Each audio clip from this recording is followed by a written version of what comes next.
सिंहासन पर आसीन हो चुके थे। महाराज परीक्षित जी का विवाह उत्तर दिशा की पुत्री इरावती के साथ हुई है। आज गलत जगह थोड़ा थोड़ा बात बनी है अभी ना कथा चालू है। महाराज परीक्षित का जीवन बहुत पवित्र था और जब मेरा जीवन पवित्र होता है तो मेरे जीवन में संकट नहीं आता। बहुत लोग कहते हैं अपने आप में कि बहुत कष्ट है, बहुत दुख है, बहुत तकलीफ है। ये कष्ट दुख और तकलीफ तभी आता है जब मेरा और आपका जीवन पवित्र नहीं होता। महाराज परीक्षित जी का जीवन अत्यंत पवित्र जीवन है। महाराज परीक्षित जी एक दिन अपने घर में रखे थे एक संदूक को देखते हैं, पिटारी देखते हैं। जैसे ही उस संदूक को खोलते हैं, काठ के बक्से को, उसके अंदर एक सोने का मुकुट है, बड़ा चमचमाता था, बड़ा सुंदर है। महाराज परीक्षित जी ने उस सोने के चमचमाते हुए मुकुट को अपने सिर पर धारण किया। जैसे ही सिर पर धारण की कि बस उसकी मति भ्रष्ट हो गई। और जब व्यक्ति का मति भ्रष्ट होता है कैसे पता चलेगा किसका मति भ्रष्ट है? जिस व्यक्ति का मति भ्रष्ट होता है वो लोगों को कष्ट देता है, शरीर से, मन से, वाणी से, आचरण से, व्यवहार से, किसी से वो कष्ट देना आरंभ करता है। महाराज परीक्षित जी जंगल में निकल चलते हुए शिकार करते हैं। जब भी महाराज परीक्षित जी जीवन काल में किसी जीव की हत्या नहीं, लेकिन जैसे वो मुकुट धारण किए कि मति भ्रष्ट चले गए जंगल से काट निर्दोष प्राणियों की हत्या होती चली गई। मध्याह्न में मेला हो गया, हमारे के एक जंगल में घनघोर जंगल में प्रवेश किया।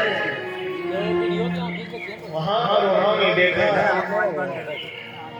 एक ऋषि का आश्रम है और उस ऋषि के आश्रम में महान जब व्यक्ति का मति भ्रष्ट हो जाता है तो दूसरे का अपमान करता है। राजा परीक्षित ने एक मरे हुए सर्प को उठाया और उस ऋषि की गले में डाल दिया। वो ऋषि थे समिक ऋषि। श्रृंगी ऋषि के पिताजी का नाम समिक ऋषि है। समिक ऋषि के गले में जैसे वो माला डाली गई तो ऋषि को ध्यान आए थे, उन्हें कोई चेतना नहीं आया। लेकिन उनके पुत्र श्रृंगी जी को पता चल गया कि मेरे पिता का कान हुआ है। श्रृंगी ऋषि बालकों के साथ, अपने मित्रों के साथ कौशिकी नदी में जल क्रीड़ा कर रहे थे। कौशिकी नदी से जल उठाया और श्रृंगी ऋषि ने श्राप दे दिया, जाओ राजा, तुमने जिस सर्प के द्वारा मेरे पिता का अपमान किया है, यही सर्प मुझे ठीक आज के 7वें दिन डसेगा और तुम्हारी मृत्यु हो जाएगा।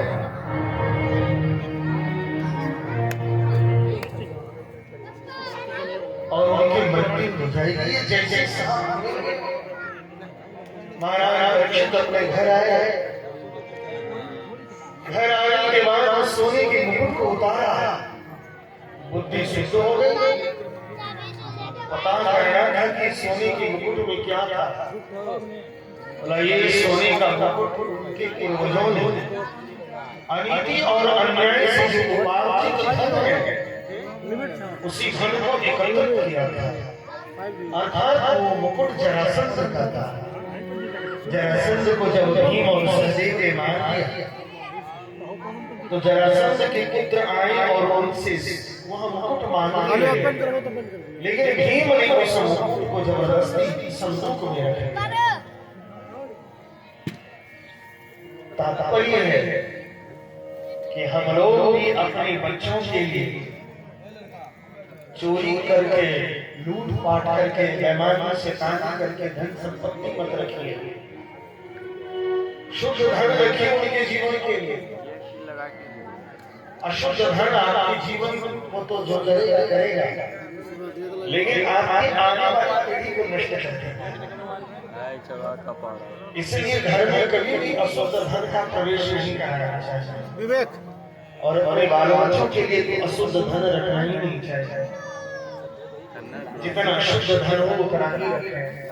आज अशुद्ध धन जरा सत्य का अगर नहीं रखा होता तो आज महाराजा परीक्षित जी के राज्य में कलयुग प्रवेश हो जाता है और कलयुग प्रवेश नहीं करता था।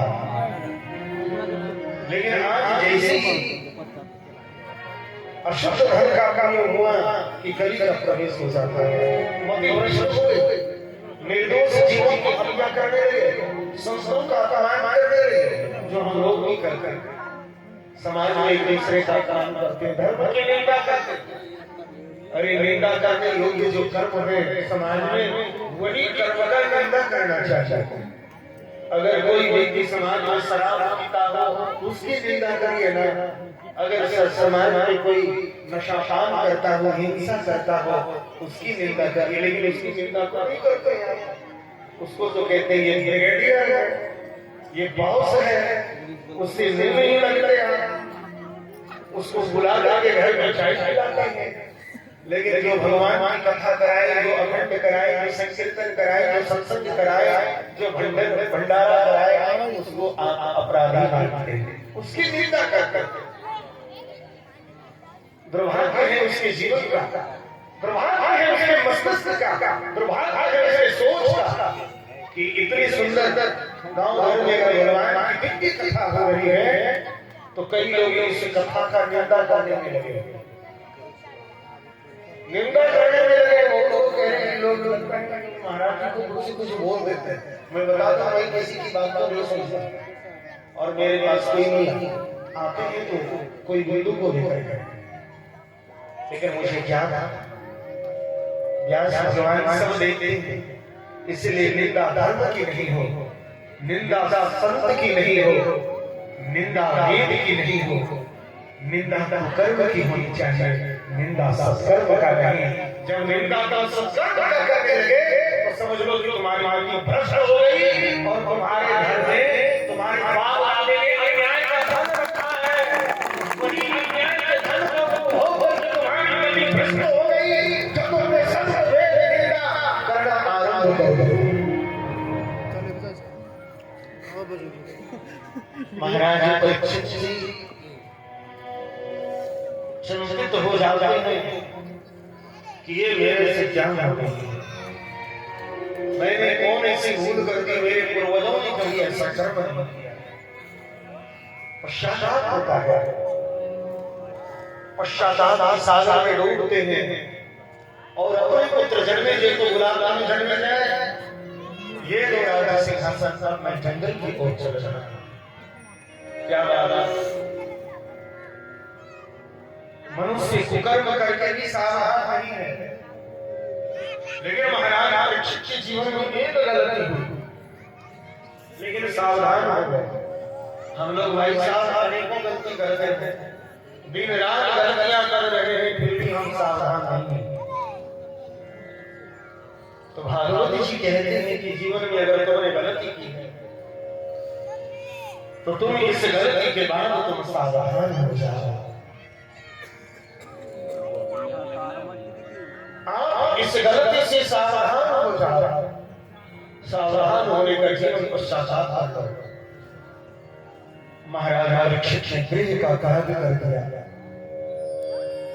संपूर्ण राजसी वेशभूषाओं का त्याग कर दिया, दो वस्त्र धारण किए और जंगल की ओर चल दिए।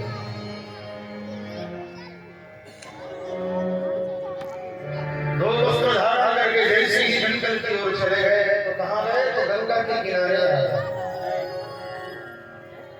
गंगा के किनारे ऋषि मुनि महाभाव विशाल बहुत बड़ा सत्संग हो रहा है और वचन भार्गव गोमदगिरी विश्वामित्र आवान विप्लाल बैठे सारे लोग बैठे थे। महाराज परीक्षित जी ने सबको प्रणाम किया।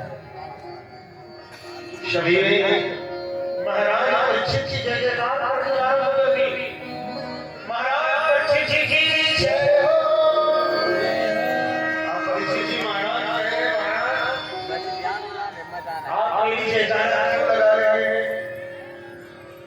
मैंने तो गलती किया है, जीवन में संतों का अपमान किया है, फिर भी आप मेरी जयकारा क्यों लगा रहे हैं? हे राजा, मनुष्य जन्म से ही जन्म जन्मांतर से पाप करता आ रहा है, लेकिन पाप करके भी वो सावधान नहीं है।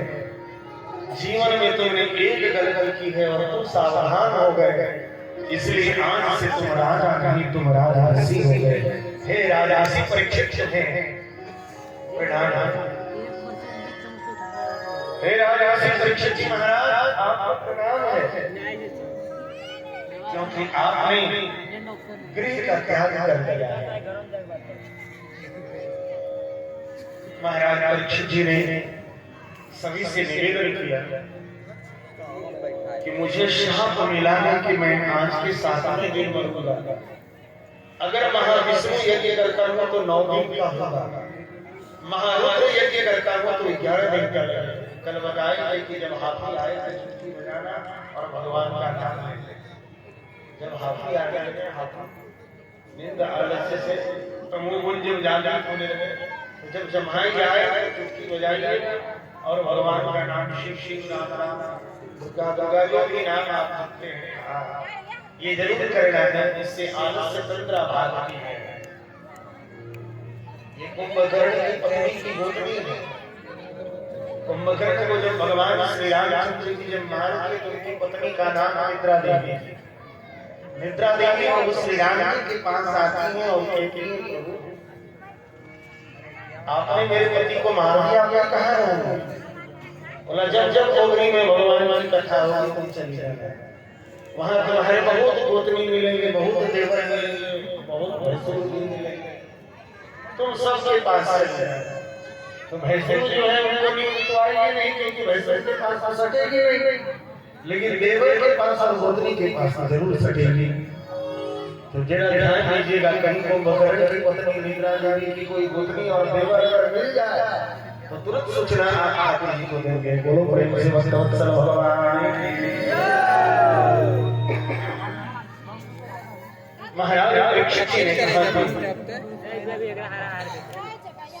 विष्णु यज्ञ करता हूं तो 9 दिन लगेगा, महारुद्र करता हूं तो 11 दिन लगेगा, दुर्गा महायाग करता हुआ वो भी 9 दिन का लगेगा, और साथ में मुझे मिला है कि आज 7वें दिन हमारी मृत्यु होगी। तो मुझे एक काम करना, मैं मरने से पहले भगवान में मिल जाना चाहता हूं, मैं मृत्यु से पूर्व परमात्मा में मिल जाना चाहता हूं। ऐसा कोई साधन बताया। सारे ऋषियों ने मना कर दिया, नहीं, मृत्यु से तो हम लोग भी डरते हैं, मृत्यु की अवस्था तो हम लोग भी मेरे से भी नहीं होगा। अंत में महाराज परीक्षित ने विचार किया कि मेरे जन्म को भगवान वासुदेव ने संभाला है, अब मेरी मृत्यु को भी भगवान वासुदेव ही संभालेंगे। भगवान वासुदेव का स्मरण करते हैं, स्तुति करते हैं, प्रार्थना करते हैं। उसी समय भगवान वासुदेव भगवान शिव को आदेश करते हैं, भोलेनाथ आप जाइए, क्योंकि जन्म संभालना मेरा काम है, भोलेनाथ मृत्यु संभालना आपका काम है, इसलिए आप मृत्यु को संभाल लीजिए। वही भगवान शिव शंकर के अवतार, भगवान शिव के शिव स्वरूप शिवावतार साक्षात श्री सुखदेव जी महाराज गंगा के किनारे आते थे। जैसे ही भगवान सुखदेव जी आए तो सभी लोग सोच रहे थे तेज युक्त कहीं साक्षात सूर्य को नहीं आया, बोलो प्रेम से श्री सुखदेव जी महाराज की सभी लोग कहते हैं ये व्यास नंदन सुखदेव जी हैं। उस सभा में व्यास जी भी बैठे थे। अपने पुत्र को देखकर स्वयं व्यास जी खड़े होकर के पुत्र का स्वागत करते हैं। महाराज परीक्षित जी स्वर्ण के सिंहासन पर उनको आसीन कराते हैं, उनके चरण पखारते हैं, पाप के अर्घ्य और आचमन देते हैं। चंद्र अक्षत दुर्वा और पुष्प की माला से श्री सुखदेव जी महाराज पूजन करते हैं।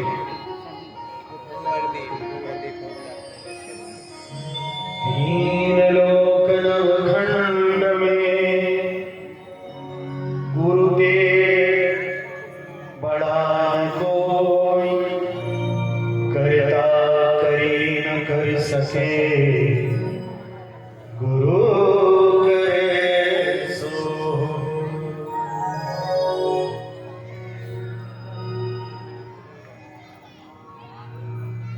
गुरु